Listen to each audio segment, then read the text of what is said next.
नमस्कार, स्वागत है आपका बिहार समाचार में। बिहार में बारिश कब होगी, कब किसानों को राहत मिलेगी, इसको लेकर मौसम विभाग ने बड़ा अलर्ट जारी कर दिया है। तो वहीं बिहार सरकार की तरफ से बिहार के किसानों मजदूरों के लिए कई बड़े ऐलान किए गए। तो आज की बिहार की महत्वपूर्ण और गर्मागर्म खबरों पर बात करेंगे। इससे पहले आपसे एक छोटी सी अनुरोध है, कृपया वीडियो को एक प्यारा सा लाइक अवश्य कर दीजिएगा। आपका लाइक करना ही हमारी मेहनत का फल होता है। बिहार में काफी कम बारिश हो रही है, इतनी कम कि 5 सालों में पहली बार जून जुलाई में इतनी कम बारिश हुई है। बिहार में पिछले 5 सालों का रिकॉर्ड टूट गया है सुखाड़ को लेकर। और पहली बार मौसम विभाग की ओर से किसानों को सलाह दी गई है कि बारिश अभी नहीं होने वाली है कई दिनों तक, अतः आप दूसरे किसी माध्यम से अपने खेतों में पानी पहुंचा लें, वरना फसल मर जाएगी। किसान जब अपने खेतों में जाते हैं तो खेत में पड़े दरार को देखकर रोने लगते हैं। किसान अपने सर पर हाथ लेकर बैठ जाते हैं कि आखिर अब क्या होगा। और उन किसानों के लिए सबसे ज्यादा मुश्किल का समय है जिन्होंने कर्ज लेकर खेती की है। कई किसान कह रहे हैं कि कर्ज लेकर खेती तो कर गए, लेकिन अब फसलें सूख गई है। आखिर कहां से हम कर्ज चुकाएंगे और अपने परिवार को कैसे संभालेंगे, बाल बच्चों को इस बार कैसे जिंदा रखेंगे। उनकी पढ़ाई लिखाई तो गई, खाने पीने के भी पैसे जुटा पाएंगे या नहीं, इसका भी कोई गारंटी नहीं। सरकार की ओर से मदद मिल रही है तो कितना मिलेगी, थोड़े ना पूरे परिवार का इससे भरण पोषण हो पाएगा। भले ही बिहार सरकार डीजल अनुदान दे रही है या 12 घंटे किसानों को बिजली दिया जा रहा है, लेकिन उन किसानों का आखिर क्या होगा जिनके यहाँ पानी की व्यवस्था नहीं है। डीजल अनुदान देने के बावजूद भी पानी आखिर कहां से लाएंगे। उन किसानों की स्थिति सबसे ज्यादा खराब हो गई है। खेतों की स्थिति देखते हुए किसान रोने को मजबूर हो जाते हैं। और धूप इस कदर है कि धान के पौधे जल जा रहे हैं। देखिए किस तरह से किसानों के खेतों में धान के पौधे जले हुए हैं। काफी दयनीय स्थिति हो गई है किसानों के बिहार में। और अगले कई दिनों तक बारिश नहीं होने की जिस तरह से मौसम विभाग ने अलर्ट जारी किया है, इससे किसान और भी डरे हुए हैं। भविष्य को लेकर चिंताएं अब सताया जा रहा है। बिहार में आखिर कब बारिश होगी, इसको लेकर मौसम विज्ञान केंद्र पटना ने अलर्ट जारी कर दिया है। देखिए बिहार में बारिश नहीं होने की वजह से किसान बेहाल हैं। किसानों के धान की फसलें मरने लगी है, तो वहीं लोग गर्मी से बेहाल हैं। और उसी बीच मौसम विज्ञान केंद्र पटना ने अलर्ट जारी करते हुए कहा कि बिहार में 28 जुलाई तक बारिश की संभावना नहीं है, यानी 28 जुलाई तक बारिश नहीं होने वाली है। हालांकि 1-2 जिले में हल्की बारिश हो सकती है, लेकिन मौसम विज्ञान केंद्र पटना ने यह भी कहा है कि 29 जुलाई से बिहार के सभी 38 जिलों में बारिश की संभावना है। और कई जिलों में तो अति भारी बारिश होने वाली है, जैसे भोजपुर, कैमूर, रोहतास, औरंगाबाद जैसे जिलों में अति भारी बारिश 29 जुलाई से हो सकती है। बाकी बिहार के सभी जिलों के लिए अलर्ट जारी करते हुए कहा कि बिहार के सभी 38 जिलों में तेज बारिश की संभावना बन रही है, यानी 29 जुलाई से बिहार के सभी जिलों में बारिश हो सकती है। और मौसम विभाग ने पत्र जारी करते हुए किसान भाइयों को सलाह दी है कि उपरोक्त पूर्वानुमान को देखते हुए किसान बंधुओं को खेत में लगे हुए खरीफ फसल को नष्ट होने या सूखने से बचाने के लिए किसी दूसरे माध्यम से सिंचाई की व्यवस्था कर लें। हालांकि अभी कुछ देर पहले ही मौसम विभाग ने कुछ जिलों की लिस्ट जारी किए हैं जहां आज हल्की से मध्यम दर्जे तक की बारिश हो सकती है। और ये जिले हैं मुजफ्फरपुर, पटना, सारण, समस्तीपुर, पूर्वी चंपारण, पश्चिमी चंपारण, शिवहर, सीतामढ़ी, दरभंगा, गोपालगंज और मधुबनी। बिहार में ठीक से बारिश नहीं हो रही है। बिहार के कई जिले सूखे पड़े हैं। किसानों के खेतों में दरारें आ गई है। धान के पौधे जो लगाए गए हैं वो धूप में अब जल जा रहे हैं। और नीतीश कुमार जी ने कम बारिश पर चिंता जाहिर करते हुए किसानों को डीजल अनुदान देने का फैसला तो किया ही है, साथ ही 12 घंटे बिजली उपलब्ध कराने के निर्देश दे दिए गए हैं। और अब बड़ी खबर है कि किसानों से बात कर बिजली देने का समय होगा अब तय। देखिए 12 घंटे तक बिजली मिलनी है तो किस जिले में किस अवधि में बिजली आपूर्ति होगी तो किसानों को ज्यादा फायदा होगा, ये अब तय किया जाएगा। और किसानों से बात कर अब समय का जो भी होगा डिसाइड वो किया जाएगा। और आप दर्शकों में भी आपके जिले में किस समय पर बिजली देने से आपको ज्यादा फायदा होगा, कमेंट में जरूर बताइएगा।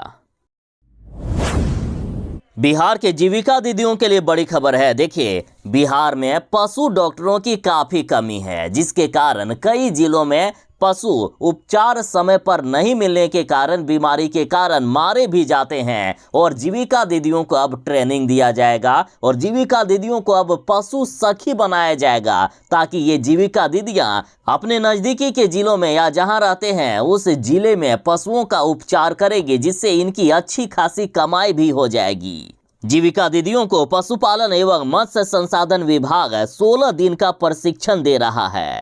इस प्रशिक्षण में जीविका दीदियों को सिखाया जाएगा कि किस प्रकार से पशुओं का इलाज किया जाता है, कौन सी बीमारी में कौन सी दवाइयां दी जाती है, साथ ही सुई कैसे लगाना है, ऐसे तमाम प्रकार की ट्रेनिंग दी जानी है। और प्रशिक्षण के लिए पूरे राज्य में 34,000 जीविका दीदियों को चयनित किया गया है। पहले चरण में 17,000 जीविका दीदियों को ट्रेनिंग दिया जाएगा।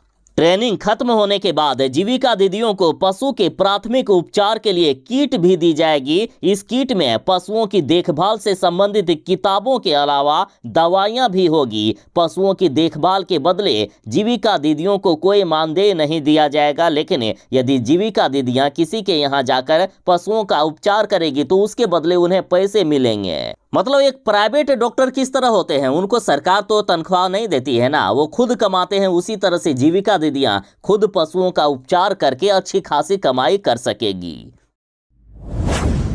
बिहार सरकार के पूर्व कृषि मंत्री सुधाकर सिंह ने मुख्यमंत्री नीतीश कुमार जी से कहा है कि मुख्यमंत्री जी सब काम रोकिए और सबसे पहले किसानों की धान की रोपनी करवाइए, नहीं तो मर जाएंगे बिहार के किसान। बिहार में खेती नहीं हो रही है और उन किसान परिवारों के लिए अभी सबसे मुश्किल वाली घड़ी है, जिनकी पूरे परिवार या पूरे साल का इनकम यही कुछ महीनों में जो अभी खेती होगी उसी पर निर्भर होती है। अब बिहार में बारिश नहीं हो रही है, किसान कर्ज लेकर या इधर उधर से पैसा जुटाकर किसी तरह से धान के बिचड़े तो लगा लिए, लेकिन वो भी मर रहे हैं। कुछ किसानों ने यदि धान की खेती कर भी ली है, यानी धान के पौधे लगा लिए हैं, तो धूप से अभी किसानों के खेतों में दरारें पड़ गई है, जिससे अब धान के पौधे भी मरने लगे हैं। सुखाड़ का दंश झेल रहे किसानों को लेकर आरजेडी विधायक सुधाकर सिंह और पूर्व कृषि मंत्री ने मुख्यमंत्री नीतीश कुमार जी को पत्र लिखा और मांग की है कि कृषि फीडर जहां है वहां निर्बाध बिजली किसानों को दी जाए। साथ ही इन्होंने कहा कि बिहार में सारे काम रोककर अगले 15 दिनों तक प्रशासन को चाहिए कि किसानों के हित में किसी तरह से चाहे जो भी करना पड़े किसानों के खेतों में रोपनी करवाइए, नहीं तो बिहार के किसान जिंदा भी नहीं पाएंगे। देख तेरे बिहार की हालात कैसी हो गई है नीतीश। शराबी और शराब तस्कर और बालू माफिया राज करते हैं आज, और बिहार के पुलिस और जवान दौड़ा दौड़ा कर पीटे जाते हैं आज। कभी पुलिस वालों को गाड़ी से रौंदा जाता है, कभी पुलिस वालों को सड़क पर घसीट घसीट कर पीटा जाता है। बिहार में अपराधियों का राज हो गया है आज, और इसे महाजंगल राज नहीं तो क्या कहोगे आप। देखिए, नवादा में बालू माफियाओं ने एसआई को ट्रैक्टर से रौंद कर भाग गए। कुछ दिन पहले ही बालू माफियाओं ने पटना में महिला खनन अधिकारी को सड़क पर घसीट घसीट कर पीटा था। वे ये भी नहीं देखे थे कि ये महिला है, इसे ज्यादा नहीं मारना है। और बालू माफियाओं का इतना ज्यादा खौफ कि पुलिस वाले महिला अधिकारी को बचाने तो गए, लेकिन बालू माफियाओं से डर कर उल्टे पांव वापस लौट गए। उसके बाद बक्सर में खनन इंस्पेक्टर पर हमला किया गया, और अब नवादा में एक एसआई को छापेमारी के दौरान बालू माफियाओं ने ट्रैक्टर से रौंद दिया और रौंद कर फरार भी हो गए। और एसआई की स्थिति काफी गंभीर बनी हुई है, उन्हें अस्पताल में एडमिट किया गया है। आम पुलिस वालों की तो बात छोड़ दीजिए, जब एसआई साहब ही जाते हैं ट्रैक्टर को रोकने के लिए तो उसी पर ट्रैक्टर चढ़ाकर पार कर दिया जाता है। तो इधर कल की ही खबर है, बिहार के मोतिहारी से जो आ रही है, जिसमें शराब तस्करों को अरेस्ट करने गई पुलिस टीम पर शराब तस्करों ने हमला कर दिया। दरोगा और जवानों को दौड़ा दौड़ा कर बेरहमी से पीटा गया। इसी तरह से पुलिस वाले अपनी जान बचाकर भागे। यदि नहीं भागते तो उनकी जान भी चली जा सकती थी। अब बताइए साहब, आखिर बिहार में ये कैसी स्थिति उत्पन्न हो गई है? आखिर बिहार में माफियाओं का राज कैसे हो गया? आज पुलिस वालों को ही दौड़ा दौड़ा कर खदेड़ खदेड़ कर बेरहमी से क्यों पीटा जा रहा है? बिहार में बहन बेटियों का चीरहरण हो रहा है। राजद वालों को इससे कोई मतलब नहीं है कि बिहार की बहन बेटियां जिए या मरे, नहीं तो ये एक शब्द कम से कम जरूर बोलते। जो महागठबंधन वाले और खास करके राष्ट्रीय जनता दल हर घंटे मणिपुर की घटना पर कोई ना कोई ट्वीट राष्ट्रीय जनता दल के ट्विटर अकाउंट पर जरूर ही करते हैं, वो बिहार की घटनाओं पर खामोश पड़े हुए हैं। बिहार की बहन बेटियों की इज्जत पर एक शब्द तक नहीं निकलता है इनके मुंह से। राष्ट्रीय जनता दल ने ट्वीट करते हुए कहा कि मीडिया अपने स्वामी के आदेश पर चाहे जितना भी हर घटना की तुलना मणिपुर से कर ले, पर ये सच नहीं बदलेगा कि मणिपुर जैसे हालात इस समय पूरे विश्व में कहीं नहीं। तो राष्ट्रीय जनता दल के इस ट्वीट में जनता ने भी रिट्वीट करते हुए राजद की क्लास लगा दी। देखिए, रिट्वीट करते हुए एपी फाउंडेशन नामक ट्विटर यूजर लिखते हैं कि लालू जी के शासन में बिहार में हर महीने नरसंहार होते थे। चलती ट्रेन से आरजेडी के नेता लड़कियों को उठा लेते थे। अपहरण तो रोजगार ही बन गया था। अरे पहले अपनी गिरेबान में झांकिए, अभी नीतीश जी के साथ हैं तो जंगल राज की झलक शुरू हुई है। कहीं तेजस्वी बाबू सीएम बन गए तो फिर जंगल राज होगा बिहार में। तो वहीं मनीष कुमार नामक ट्विटर यूजर लिखते हैं कि तुम लोग डूब के मर जाते तो बिहार का भला हो जाता। बिहार की कोई चिंता नहीं है, तुम लोगों को मणिपुर का पड़ा है। भूल गए बेगूसराय में क्या हो रहा है और मुजफ्फरपुर में क्या हो रहा है। अपनी नाकामी छिपाने के लिए दूसरे का ढिंढोरा पीट रहे हो।